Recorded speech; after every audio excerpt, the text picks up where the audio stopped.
An old friend of the Locked On Sun Devils podcast comes on tonight to talk about the Arizona State Sun Devils, who are going into this draft weekend hoping to start their NFL careers. Please welcome back Connor Dreos on this edition of the Locked On Sun Devils podcast.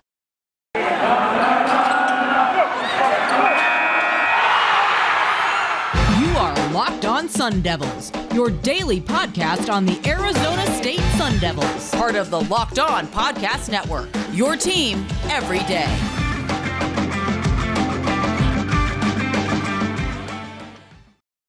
And welcome to the Locked On Sun Devils podcast. My name is Richie Bradshaw, and I will be your guide for everything Arizona State Sun Devils football, basketball, baseball, and otherwise. Thank you guys so much for making the Locked On Sun Devils your first listen every day. Remember, this podcast is free and available on all platforms such as Google Podcast, Apple Podcast, Spotify, the Odyssey app. You can also check this podcast out on YouTube if you would like to see a visual format. But wherever you get your podcast, make sure that you turn on notifications, like, subscribe, comment, 5-star, share, rate, all that good stuff. If you are on the Bird app, Twitter, of course, go ahead and hit me with the follow at RichieBrad36 and follow the podcast while you're there as well at LO_Sun Devils. This episode of the Locked On Sun Devils is brought to you by BetOnline.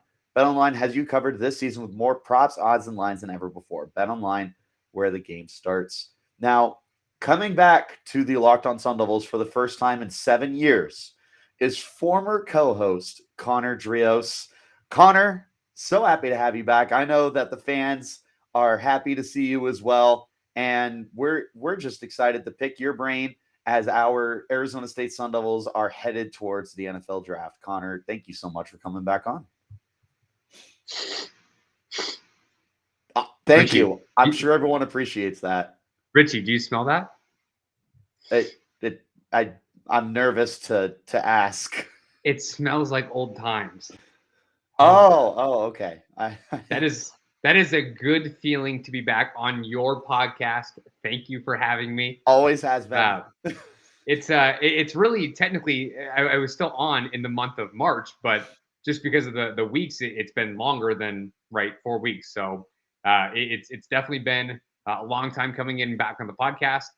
Just for this one episode, every so often. But now that we are in the midst of draft season, right? Draft day is today.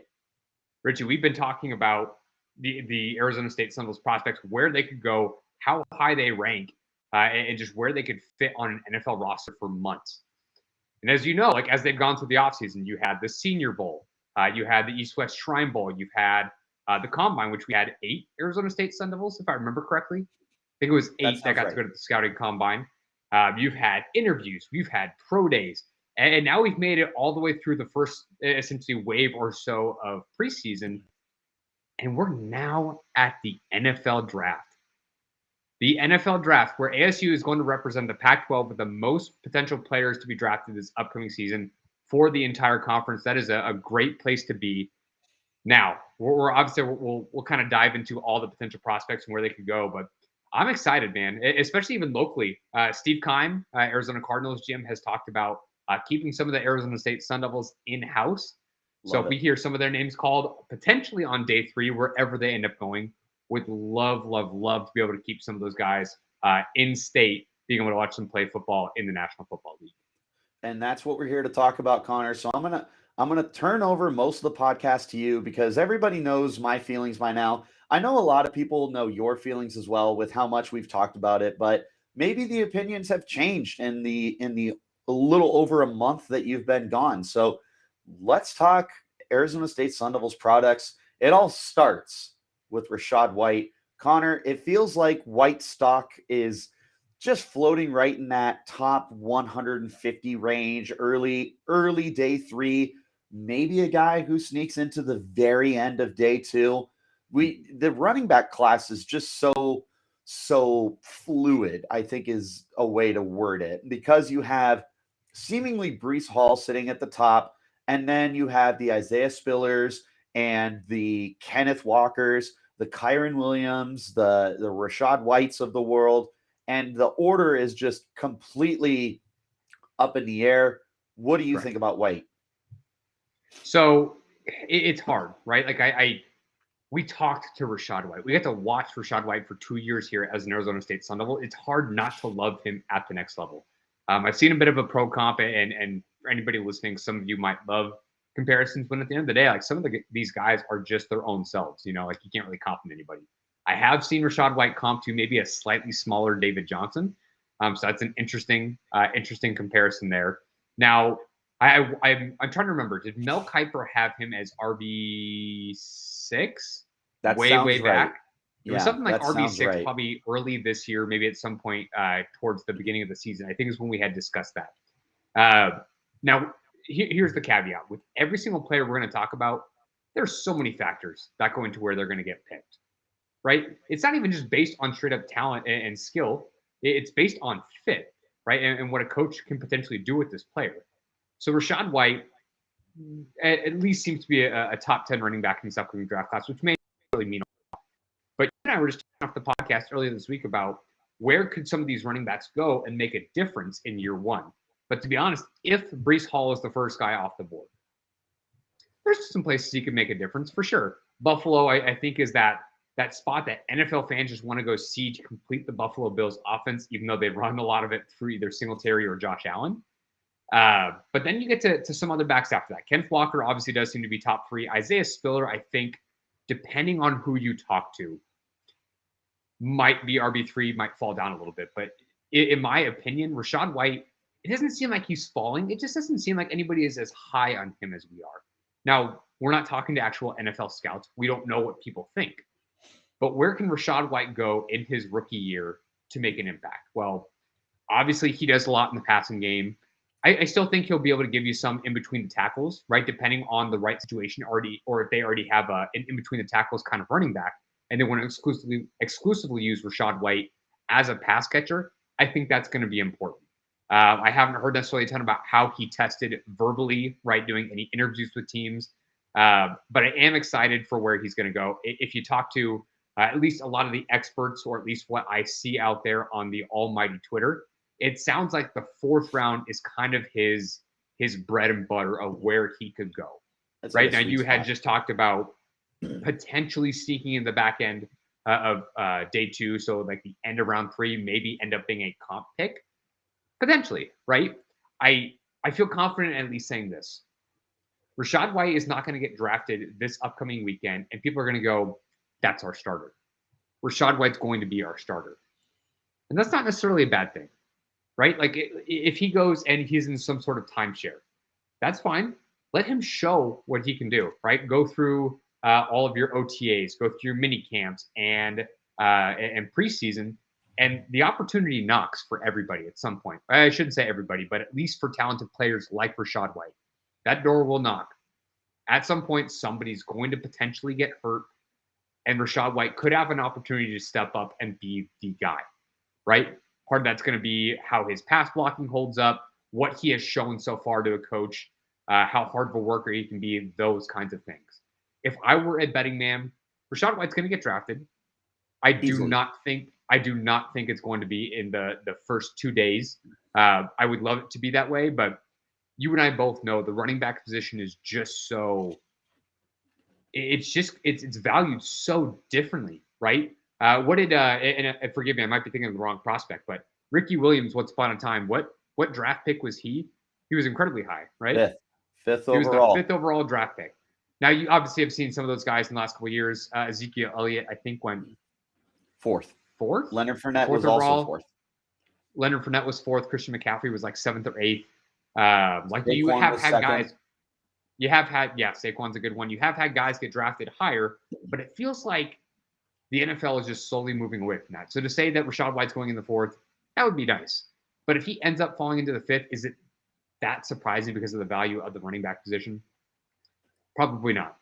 But ever since that I kind of stepped away from this podcast, I'm still just as high on Rachaad White playing in the NFL as I was before.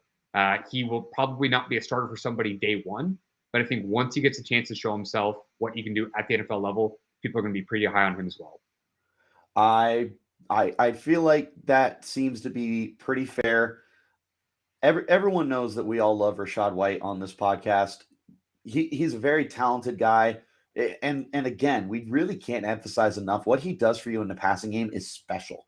He might be the best receiving back in this draft class, and a team is going to value that, which I think ultimately is what is going to place him a little higher than some of the other guys on this list and potentially get him drafted earlier than we might anticipate. Now, I want to rapid fire a couple guys for you real quick before we hop into our first break. I just want to round out the offense. Dohnovan West, Kellen Diesch. Diesch has seen his stock start to decline. Now, I was going to say the opposite. See, and that's funny because it's lying season, baby. It's been very fluid. Last night on the podcast, I was going through the eligible Sun Devil prospects that were noteworthy, and Draft Network actually had him as a 6th round pick right now, which is crazy because there was a point in time where he looked like he could flirt with top 100. But before we talk about Diesch, really quick, I just want your thoughts on Dohnovan West, particularly what we were talking about off mic before the podcast started. Guy can play in the interior, right? He's going to be able to play center or guard, either side for you, depending on the team's need. Now, what we were discussing before we started the podcast, to be fair, if someone's making an evaluation of a player, how much have they actually watched, right? Are they just watching the All-22, which is definitely helpful, or are they sitting down watching full games? I don't remember who wrote the article, so I'm not going to out them as of right now, but somebody had said Dohnovan West is going to be lucky to get drafted and will more than likely be a free agent. Now, you and I have gone back and forth, and I think you already said the number, so I'm not going to disagree, but 3.5 Sun Devils getting drafted, it's at least going to be 3. Easily 3. Rachaad White, Kellen Diesch, and Dohnovan West, I feel very confident are going to be drafted, not just make a training camp as a free agent. Dohnovan West, Mel Kiper had him as his number 2 center. I have not looked to see if that's changed. I don't know where he sits on anybody's top 150 or 300 prospects, but I'd be willing to bet that even if he ends up being a 6th round pick. Okay, that's fair. I think at the end of the day, he might not be getting his fair shake, according to potentially at least one article. The dude's a very smart player. That has been talked about a ton as far as what Dohnovan West brings to a team with his football IQ. If it's set at the 6th round right now, I'll take he's going higher than that. I don't think it'll be a day 2 pick by any means, but he will not end up in the 6th round. I think he'll go well before that. I would agree with you, especially because the interior linemen in the draft seem to be few and far between. There's a lot of like low ceiling, like high-ish floor guys, and it feels like Dohnovan West is right in the mix there. Kellen Diesch, though, it feels like at the end of the day, I don't know if he can anchor an edge. I don't know if he's strong enough to be this dominant force, but he is technically very smart. Like not like the technically correct kind of thing, like technically in terms of technique kind of thing. The way that he moves, he's very fluid. He's like a really good athlete. What do you think? Is this typical lying season and he's going to be a 6th, 7th round pick? Or do you think a team's going to like the potential that they see here and spend an early round pick on him? I haven't seen anyone talk about putting him on the interior at all. So if he's going to straight up play tackle obviously being one of the most important positions in the NFL, doesn't mean he should be overvalued per se, but I think teams are going to fall in love with his athleticism, right? I was reading something a couple weeks ago that I remember since like 2003, players that were, I think, 6'7" and 300 pounds plus have not had a 40 time faster than him. It was one other person. They didn't listen to the article. So basically what I'm saying is I feel like his stock could be a little bit on the rise just strictly because of his athleticism. As you were saying, can he anchor an edge? I don't know, right? Not Italian evaluator.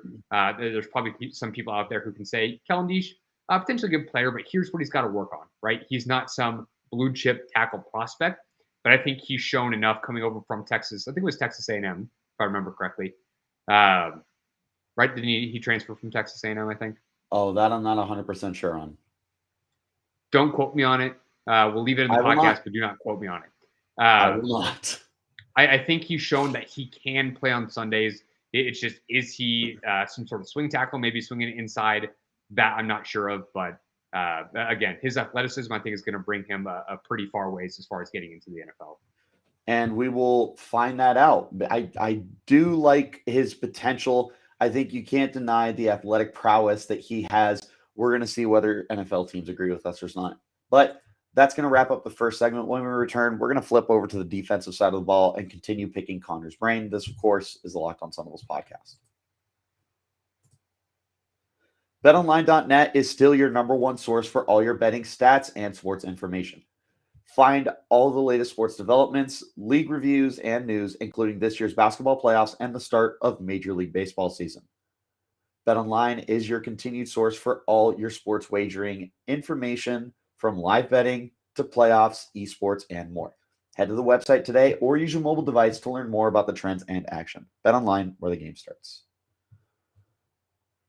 And again, thank you guys so much for making the Locked On Sun Devils your first listen every day. There I am. Remember, this podcast is free and available on all platforms, but big announcement here. For the first time ever, Locked On is hosting live coverage of the 2022 NFL Draft from our studios in Dallas with pick-by-pick analysis from our local team experts and draft gurus. Tune in all 3 days as our draft team guides you through every pick and every trade in real time. It all starts on Thursday, April 28th at 7 p.m. Eastern, available on Locked On NFL on YouTube and on the Odyssey app.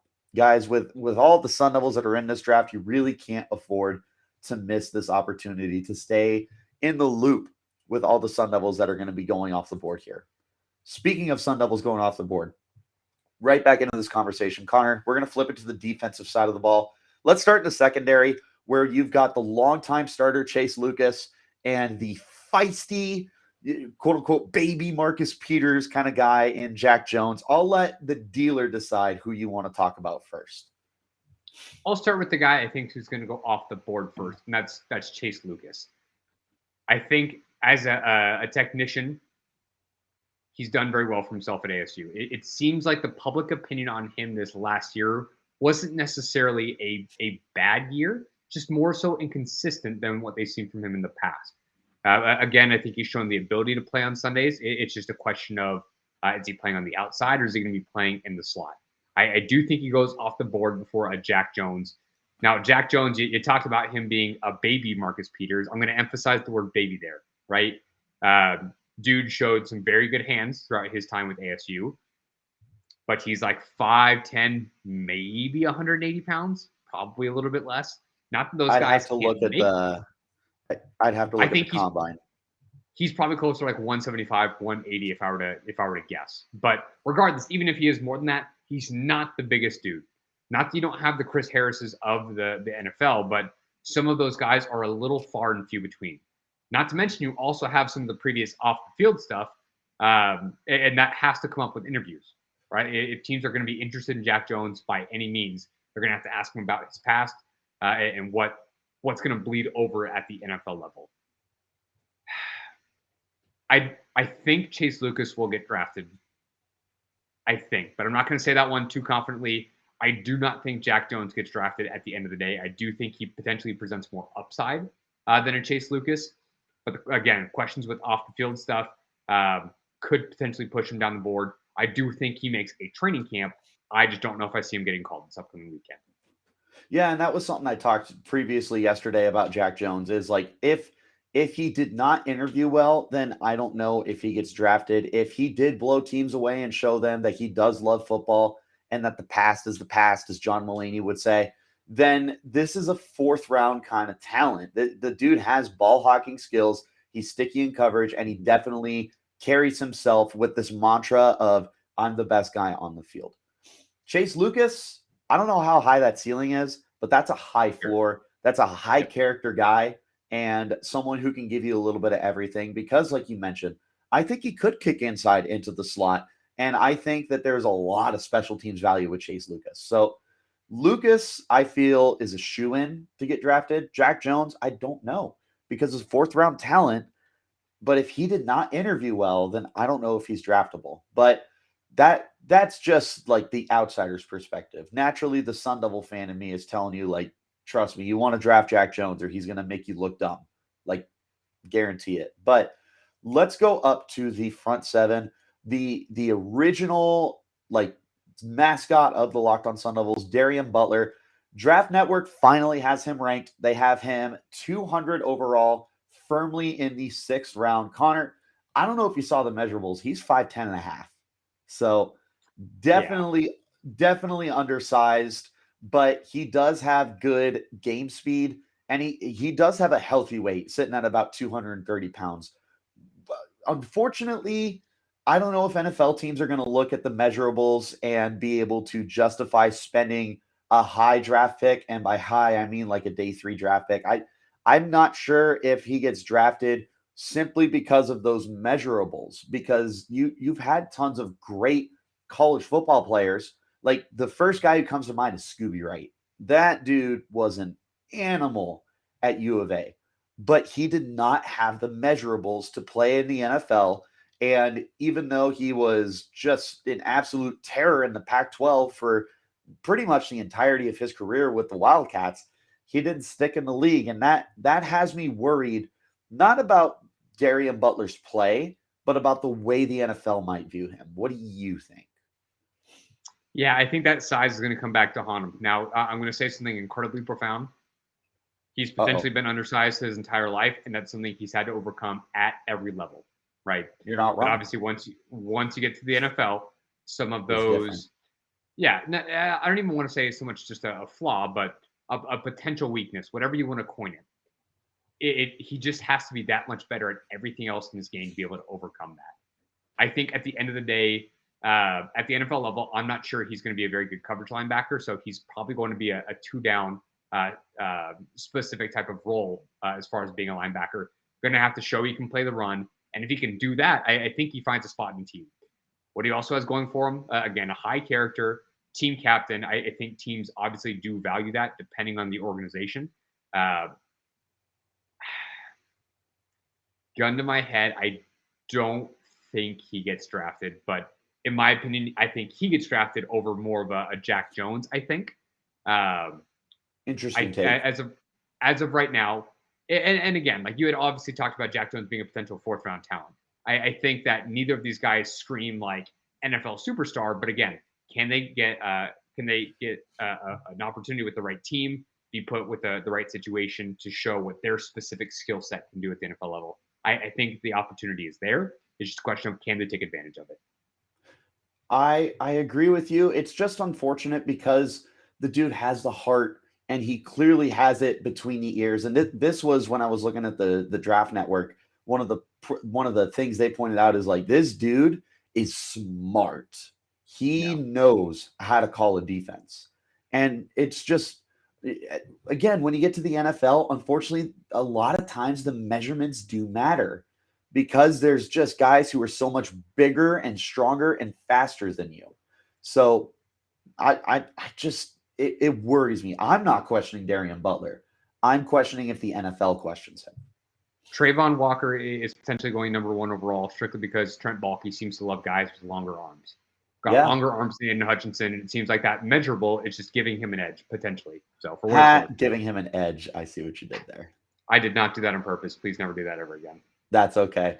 Let's go ahead. Speaking of defensive linemen, interesting scenario here with DJ Davidson. So going to the combine does not guarantee you to get drafted, and not going to the combine doesn't guarantee you to be undrafted. And I noticed that the Draft Network does not have, actually, no, they do have DJ Davidson ranked, excuse me.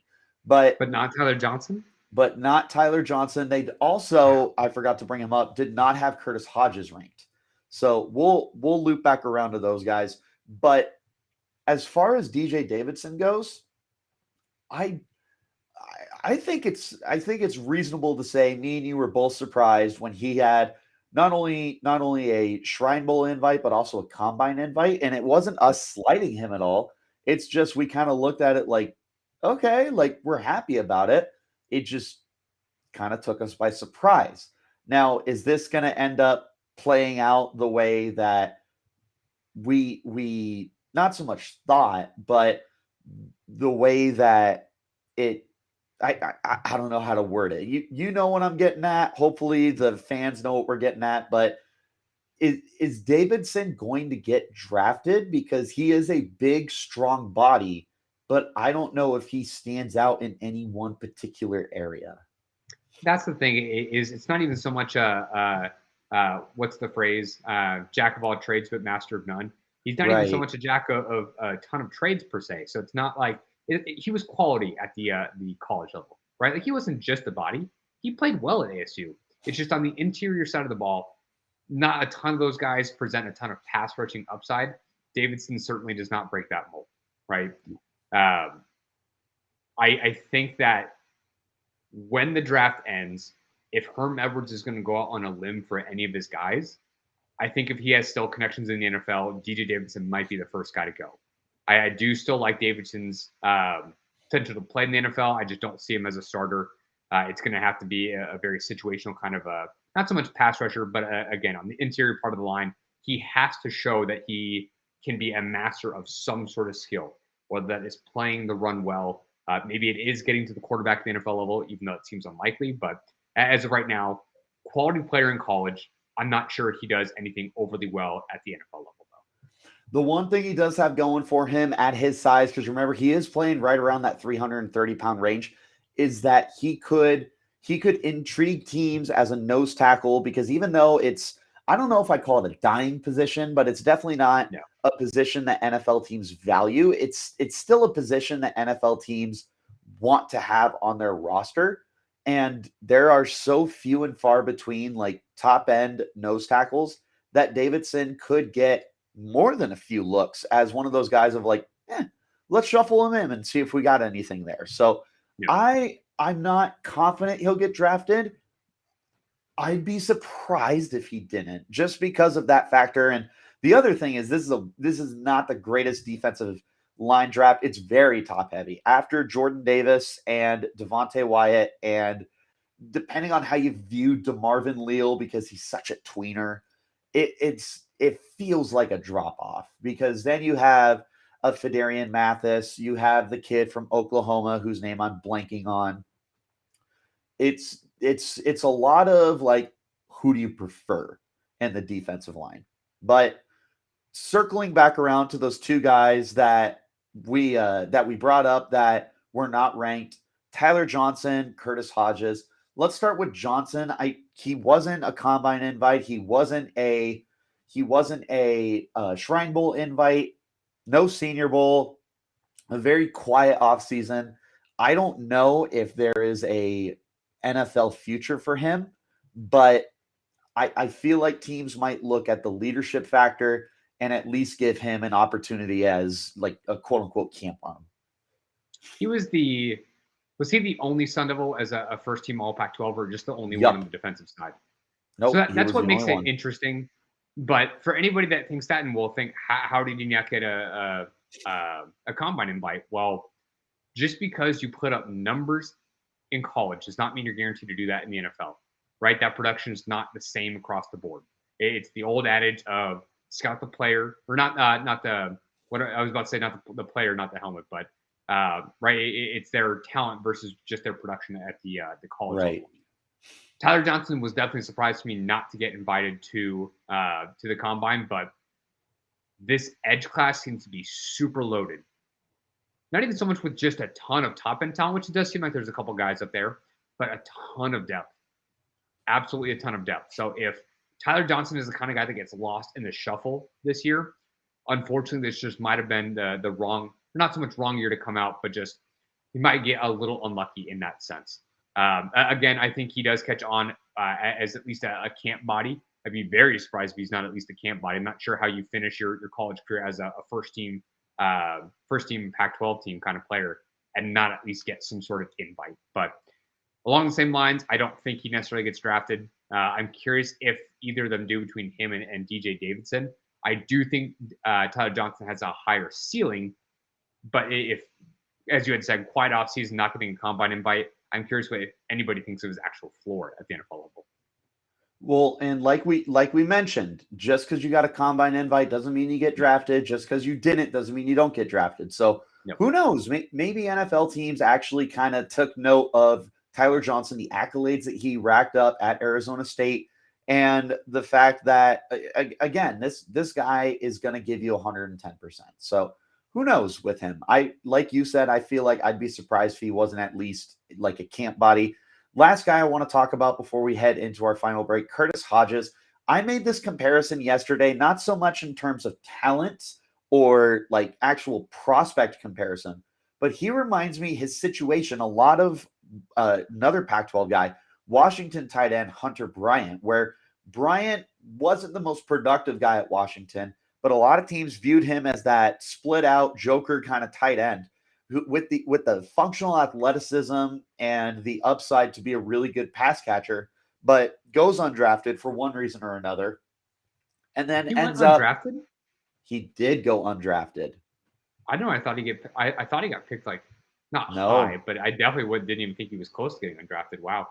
No, remember this was the same year as Thaddeus Moss. So they both went undrafted, and obviously Thad was thought more highly of, quote unquote, because of the last name. But yeah, but nonetheless, I mean, it just feels like that very similar situation of it's this flex out athletic marvel who didn't produce in college.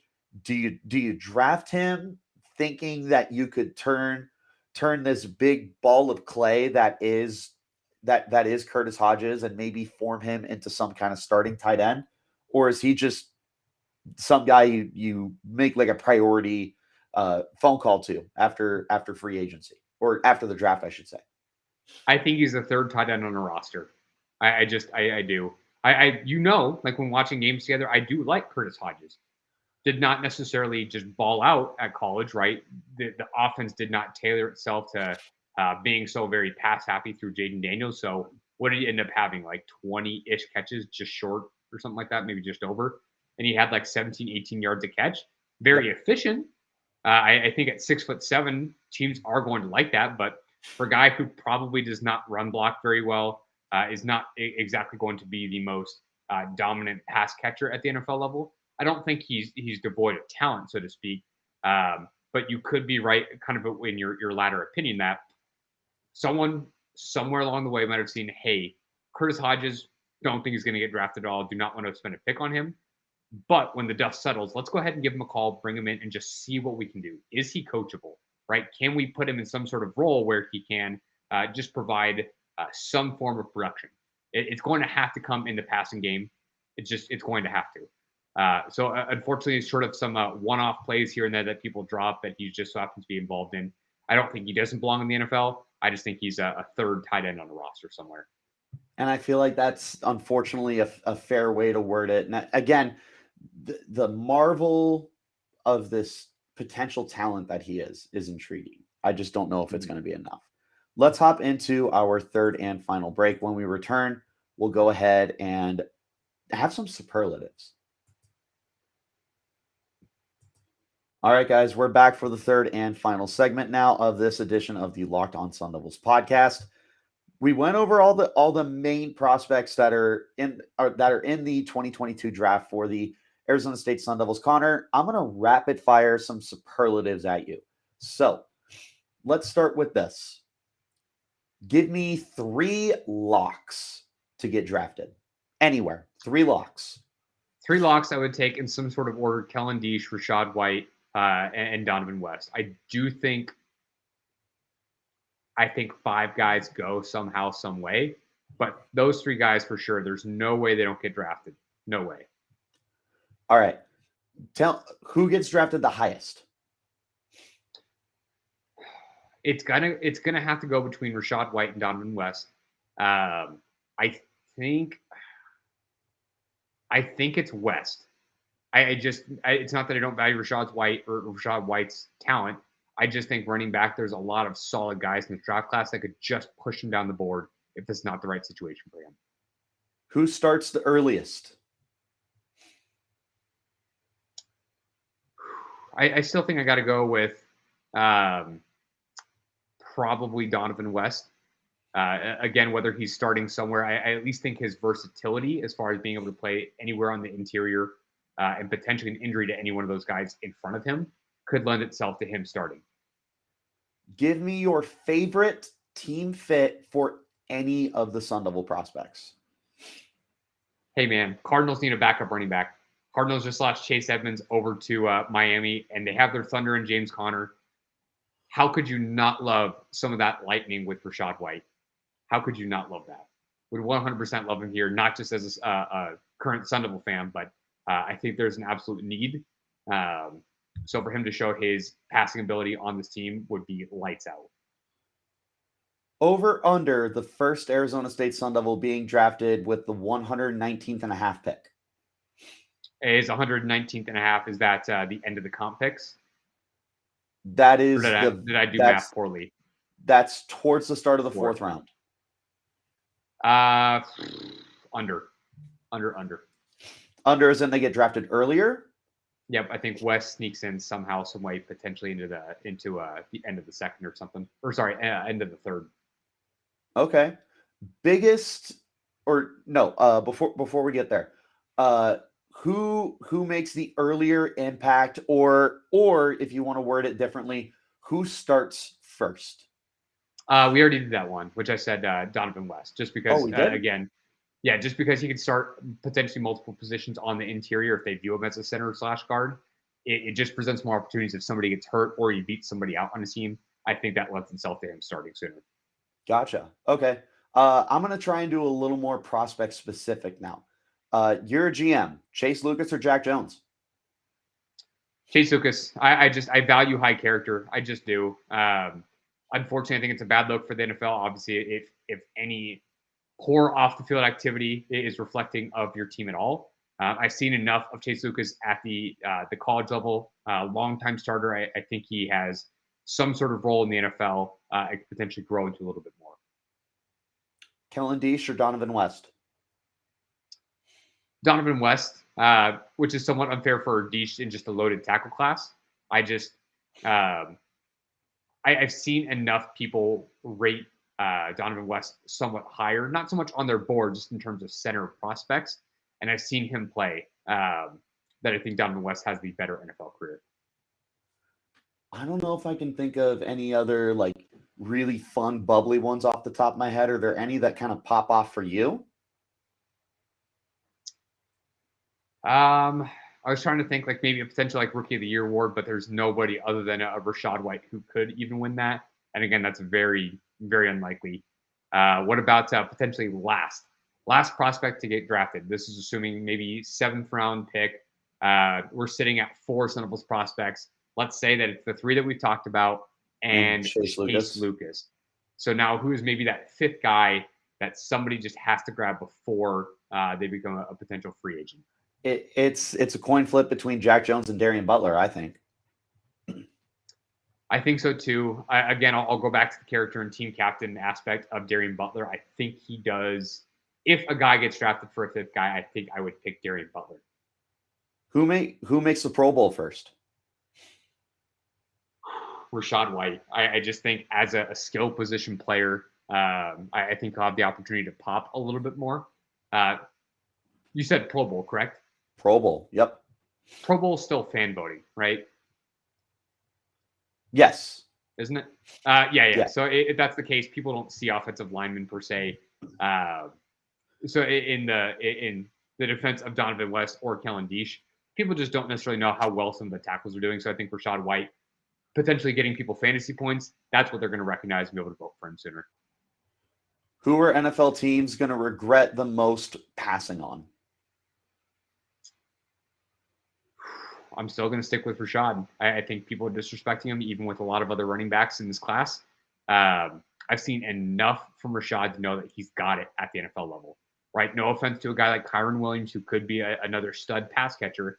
I think I've seen people rate him higher. I just think Rachaad White's a better do-it-all back. Like we talked about him being pushed up boards because of his pass catch ability. I think he's got more between the tackles than some other guys in this class too. All right, last one I can think of. Who surprises the most? If he gets drafted, if Jack Jones. Yes. I think it's the talent. And as long as there's an opportunity there for a guy with ball hawk hands like he has, I think he can make those plays. And a lot of people might be going, well, who's Jack Jones? Why wasn't he drafted higher? You understand maybe some of the background or maybe how he interviewed, you might get it a little bit. But if he does get drafted, I think he could be a bigger surprise. Any hot takes you want to throw out there? I hate to just nail this one over and over. I think Rachaad White's going to be considered a top 3 running back after their rookie year. I don't want to say the number 1 because I think based on pure numbers, a guy like Kenneth Walker, Breece Hall is going to get the volume and numbers. But I think based on talent, Rachaad White's going to be widely considered a much better running back than where he was drafted. And this obviously is top 3 from this draft class, right? Yes, correct. Oh, certainly not in the NFL. Certainly that's where my mind went immediately. I was like, "Oh, I wonder what happened to Jonathan Taylor." Yeah, no. Just in this class, I think people will look at him and think, man, he shouldn't have been the 6th, 7th, 8th guy off the board. He should have been drafted higher. All right. Final question, and then we'll close it out. 3.5 Sun Devils drafted, over or under? The obvious answer there is over. But let's move it to 4.5 just for fun. Put our feet to the fire. Put our feet to the fire a little bit more because 3.5 is free money. 3.5 is free money, I think. 4.5 is where it gets free money. As close as it can get. Now 4.5, that's dicey. That is dicey. You take an over/under at 4.5, Mr. Bradshaw. 4.5. That is dicey.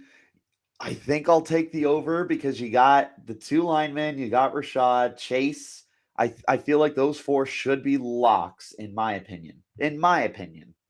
Sure, and you might need one guy. I think you gotta take a shot on Jack Jones. Me and some of our buddies on around the 412 made this joke a lot, but Jack Jones is a dog. Okay, that is an alpha male on the outside corner. Yes, a little chihuahua, correct. No. Him and Chase Lucas are the same size, man. So say what you want. I'll be a coward and take the under. Free money. I don't know about free money. I think those 4 are pretty safe. From there, Darien Butler and Jack Jones are going to make it interesting. Who knows? Maybe a team likes Davidson or Hodges. But Connor, it was so nice to have you back on the podcast. We miss you so much. Think about you all the time. Definitely want to get you back on here again. And obviously that will happen again. Probably sooner rather than later, as I do want to hear all your opinions on where our guys ended up getting drafted. And who knows, maybe I can get you and Donnie on here at some point together and just share our conversations. So, Connor, as always, thank you so much. This has been the Locked On NFL, or not the Locked On NFL, the Locked On Sun Devils podcast. Yeah, exactly. I got a promotion. The Locked On NFL Sun Devils. How about that? But thank you guys so much for making us your first listen every day. Remember, this podcast is free and available on all platforms. If you want to go to YouTube and see us in a visual platform, or you want to hear me, if you want to just listen on Spotify or Odyssey, Apple Podcasts or Google Podcasts, pretty much wherever you get your podcasts, we're free and available Monday through Friday. It's the best Arizona State Sun Devils football, basketball, baseball content in the whole wide world. Do me a favor, if you haven't already, check out the Locked On NFL Draft podcast next. Ryan Tracy and former NFL cornerback Eric Crocker bring the draft to life every day with insight and analysis on college football prospects and NFL front offices. Just like the Locked On Sun Devils, it's free and available on all platforms. And until next time, guys, you keep it locked right here on Locked On Sun Devils.